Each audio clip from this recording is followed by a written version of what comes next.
Good morning, Silvia. We are in Meridian, Idaho. Tonight we will be in Oregon, Pendleton, Oregon.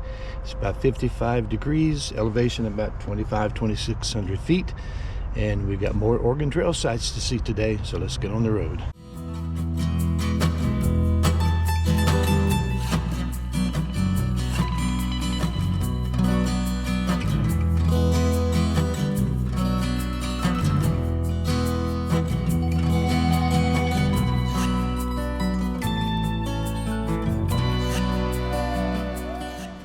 This is a nice little park dedicated to the victims of the Ward massacre.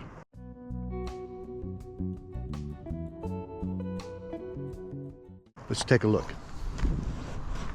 The Ward massacre. Only 2 young boys survived from Alexander Ward's 20-member party, Oregon bound on August 20th, 1854. Military retaliation for the slaughter so enraged the Indians at Hudson's Bay Company Post, Fort Boise, and Fort Hall had to be abandoned, and the Oregon Trail became unsafe without Army escort. 8 years of Indian terror followed. Finally, the 1862 gold rush brought powerful forces, civilian and military, that gradually subdued the tribes. So I guess there was a gold rush in Idaho also, or Oregon. I don't know anything about that.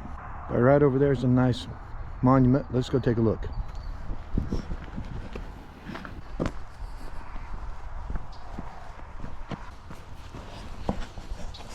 To the memory of the pioneers who were massacred by Indians near this spot, August 20th, 1854. So it says near this spot. I don't know where they're buried or where exactly it happened, but near here. And it lists all the people that died, age 44 down to 3.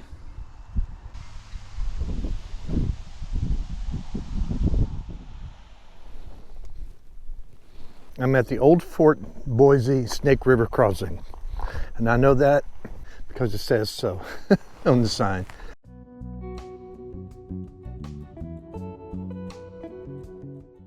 There's 2 stories here at the spot. This one's pretty gruesome. Starvation camp. On about 18 September 1860, 26 survivors of the utter disaster arrived south of here. Only 10 remained when an Army relief expedition arrived 5 weeks later. So there was another massacre, and some people got away. 26 people got away and started walking, arrived here, but only 10 remained when the Army got here 5 weeks later. They were starving to death. They had been attacked on September 9 and 10 in Idaho. It was the Elijah P. Utter wagon train. It was a 2-day attack by Indians. 11 of them were killed. After the survivors were discovered here by Indians, some continued on down the Oregon Trail only to be killed later. And these plaques talk about the fur industry, which had pretty much died out by the time of the Oregon Trail. So here's a guy saying in 1853, there were ferry boats here to ferry across the Snake River, so it wasn't a big deal. But before that, Fort Boise had canoes that you could borrow and put your wagon on the canoe, and this guy says they put the heavy stuff in the bottom of the canoe and put the wagon on top, hoping to keep the canoe balanced. He said that this guy here in 1851 said that they had one wagon tumble in the river, but succeeded in getting it out alive, but it was well soaked. Here's a sad story. Notice here the fort teepee, some immigrants waiting across the river, a woman and child, and an Indian on horseback. And it says that river crossings were difficult for Oregon Trail immigrants, and the Snake River was no exception. It said casualties were common. So here's the lady, Celinda Hines, immigrant of 1853, watched in horror as her father vanished into the depths of the Snake River. Uncle G swam in and got Paul's hat. Wow. And they were so close to where they wanted to be. But on a good note, the Indians and the immigrants got along here, at least until the 1860s, it would appear, because Indians could be hired to assist immigrants at this river crossing. And they talk about there are Indians who swam the river from morning till night. It was fun for them. There's many a drove of cattle that could not be got over without their help. By paying them a small sum, they would take a horse by the bridle or halter and swim over with them. And the rest of the horses followed, usually the cattle too. That's a good interaction between the immigrants and the Indians. And what I've read, most of the interactions were peaceful, certainly in the earlier days. The early fur traders and mountain men were very important in the development of the Oregon Trail. They knew where the mountain passes were. They knew the best place to cross rivers. They had already established trails that wagons would later follow. But by the mid-1840s or so, the beaver population had been decimated. And so here's a neat plaque. Fort Boise, outpost of the British Empire. It says Chinese and European aristocrats of the early 19th century had one thing in common, and it was the best that money could buy, a genuine beaver hat. So half a world away in Oregon country, the British Hudson's Bay Company was doing all it could to remain the primary supplier of furs to make those hats.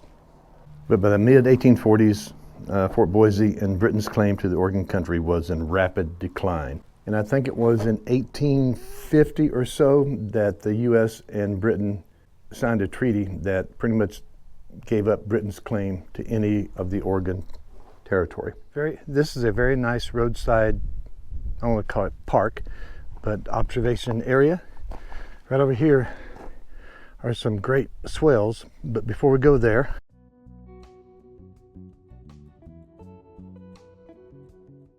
I want to read some of the plaques to you.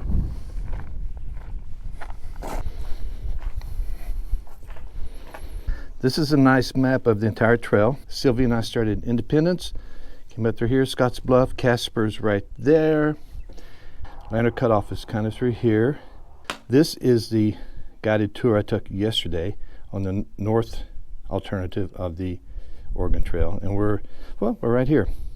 1,516 miles from Independence. So why did people risk their life and fortunes to travel the Oregon Trail to get to Oregon? This guy talks about a school geography book talking about the heavy forest towards the north, open country towards the south, abounding in game and wild horses.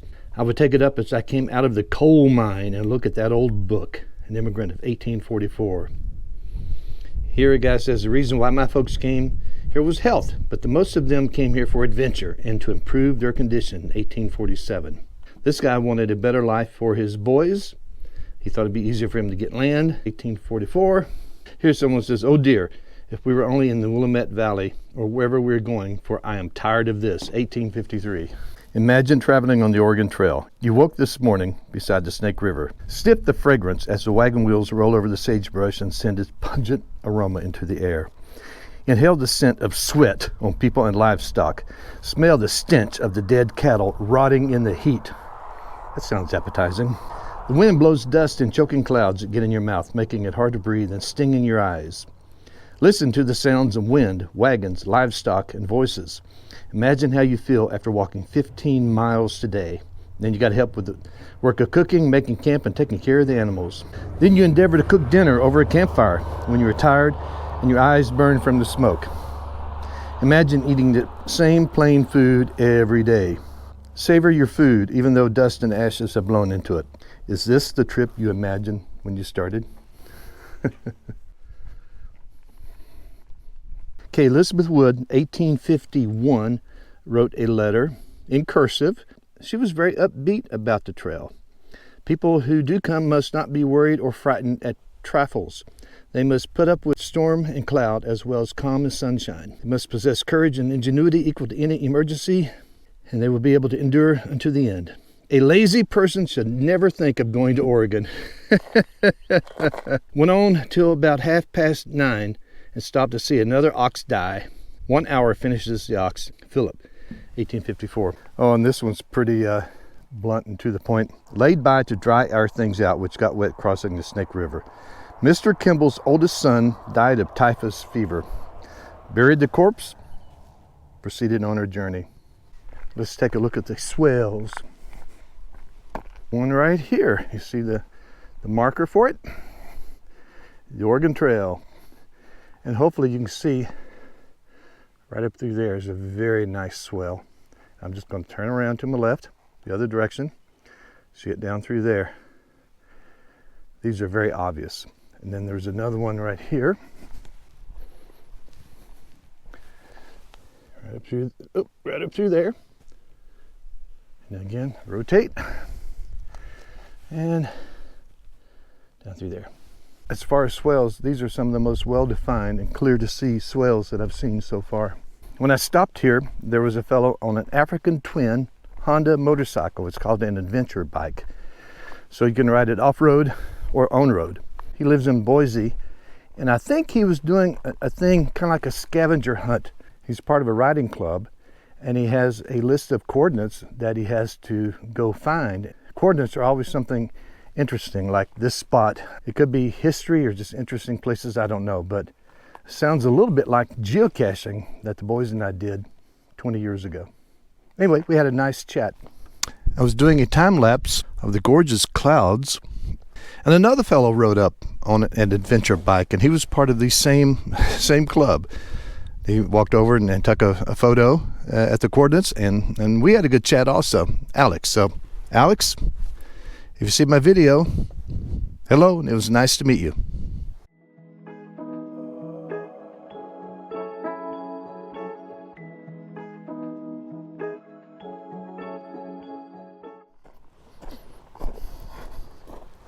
This is another grave site, but I don't see a grave site here unless it's that little patch in front of me, but there's no rocks, monument, or anything.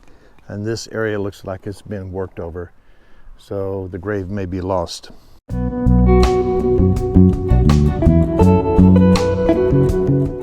But the interesting thing about this one, immigration across the plains was heavy in 1852. And the Henderson family was among many from Buchanan County going to Oregon or California. But according to family tradition, soon after leaving, they turned around and headed home because of the cholera epidemic then raging. Their 13-year-old daughter, Mary, died May 28, 1852 when they were in Weston, Missouri. And they don't know why the child died, but that may have been the reason the trip was canceled. So they went back home. And then the next year, April 12, 1853, a large wagon train of some 60 wagons left Rush Township, across the Missouri River into Indian Territory, headed to Oregon. The entire Henderson family, with all their surviving children, some with spouses of their own, was in the company. And they don't know much more except that John Henderson died here on August 9th, 1853.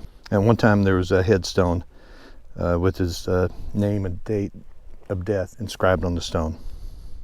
But apparently it was not uncommon for a family to start out and turn around for some reason. I haven't read many stories of that, but this family turned around. Imagine that. You got all your provisions, your bacon, your flour, dried fruit. Maybe you sold your land, I don't know, probably. Head out and then have a death and go, nah, not this year. Turn around and go back and then have to do all that again. They were determined to get to Oregon. Okay. Let's go on down the road to the next one. I'm at a little state park on the Snake River in Oregon. And I just passed into the Pacific time zone, so I'm 3 hours behind Lori now. And I guess it's called Farewell Bend because it says the last camp of the weary journey across the Snake River plains. Here the Oregon Trail left the Snake River and wound overland to the Columbia River. Kind of funny story that I want to share with you. Lost Lucy. It was not easy for Oregon Trail immigrants to account for everything they had to be unloaded and repacked at campsites or river crossings. Some things, including family members, were accidentally left behind. I guess if you had 6, 8, 12 kids, you could lose track of one of them. It says, we left unknowingly our Lucy behind. Not a soul had missed her until we had gone some miles when we stopped a while to rest the cattle. Just then another train drove up behind us with Lucy. She was terribly frightened, and so was some more of us when we found out what a narrow escape she had run. She said she was sitting under the bank of the river when we started, busy watching some wagons cross, and did not know we were ready. Amelia, August 8th, 1853. Left one of their kids behind, and she hitched a ride on another wagon. Well, this one turned out to be funny and not sad. We have another massacre site to check out right over there.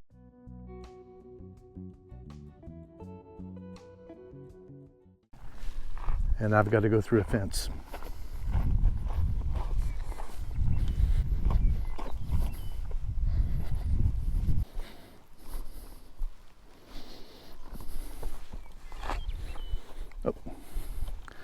There's tumbleweed. That stuff will stick all over you.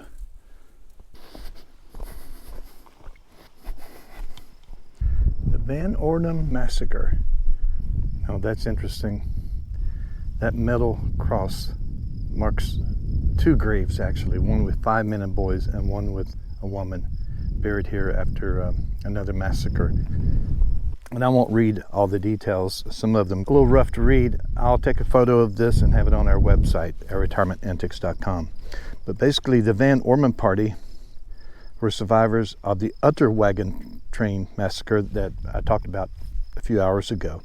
Survivors escaped the attacks with only the clothes they were wearing, some firearms, and a few basic necessities. For over a week, they followed down the Snake River till they reached the river crossing. They traveled some 75 miles until they could not go on any further. 18 children, 6 surviving parents, and a young man waiting to be rescued. They just stopped and couldn't go any further. 2 weeks later, they were already hungry. Shoshone Indians visited the camp. They traded salmon for what few possessions the survivors still harbored and forcefully took their firearms. 6 bodies were found here by the Army and buried, the mother in one grave 4.5 feet deep and the other men and boys in a separate grave, but they're all right in this area here with a cross. The captive children were traded or stolen by other bands of Indians. Reuben rescued November 1862. The youngest sister, Lucinda, died after being rescued. And there were 2 others that either died of starvation or were killed while captives. Pretty rough. Now it seems so peaceful. No one around except a highway.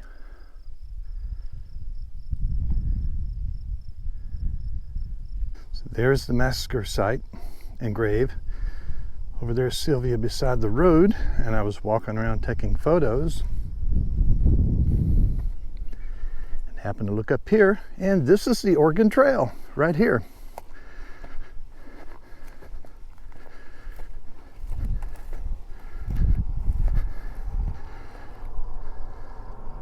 Pretty neat.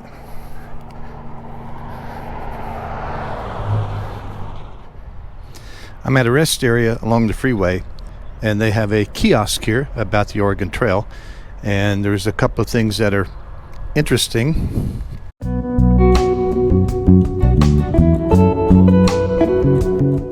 One talks about the Indians, says despite fantastic tales of savagery on the frontier published in more than 300 Indian captivity narratives, violent encounters between the Oregon Trail immigrants and Indians were rare prior to 1849. The most common complaint was thievery, especially horses. The Indians did not care about oxen or mules, but they really wanted the horses. To the Indians, stealing horses was a game of skill and one-upsmanship, but to the immigrants, it could mean life or death. And this talks about the methods of transportation. A few immigrants traveled with their possessions on their backs. Some pushed carts or wheelbarrows. Although horses and mules were indeed hitched to wagons, their lack of stamina or legendary stubbornness was problematic. Well, poop. I had looked at Google Maps 2 or 3 months ago when I was planning the trip, and this is supposed to be a very beautiful, scenic byway through the woods. It's definitely through the woods. Can't go there. Not even going to attempt it. But I've been on a lot of dirt, gravel roads, but that looks rough right here from the very beginning. So it's back to the freeway. So I want to mention a couple of things. About an hour ago, I crossed the 45th parallel, which is halfway between the North Pole and the equator. So I'm closer to the North Pole now than I am the equator. Number 2, I'm 3,200 miles away from home and getting farther away. That's a long way from North Kakalaki. And number 3, I wanted to talk a little bit about why I'm visiting so many graves and massacre sites and so forth. Hang on a minute.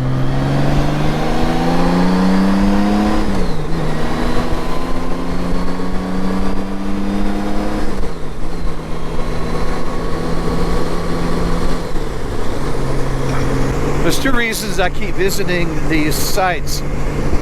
One is I just enjoy seeing them. It makes the Oregon Trail feel very real when you're a few feet away from a person that died 150 years ago chasing dreams of adventure, fortune, better land. Maybe they were running from something, but they were all human. Fathers, mothers, children, grandparents, and it just makes the trail more real to know that there's someone right there. I felt the same way when I got into genealogy about 15 years ago. It was always a thrill to find, you know, a grandfather, a second, third, fourth, fifth, sixth great grandfather. A lot of my people on both sides of my family are in eastern Kentucky, going back 150 years or more, so, or even 200 years. So that was a lot of fun. The second reason that I visit so many is because that's what there is to visit. You've heard the phrase that the victor or the winner of the war writes the history, and so we know the history is slanted toward the victors. And so the governments that put these markers up, you know, I don't know, maybe 50 years ago or more recently anyway, it's one side of the story. And every time that 2 or 3 people were killed by Indians, it was a, quote, massacre, unquote. But there are no markers to the 2 or 3 Indians that were killed from time to time. There are markers in parks, well, not parks, historical sites for the major massacres like Sand Creek.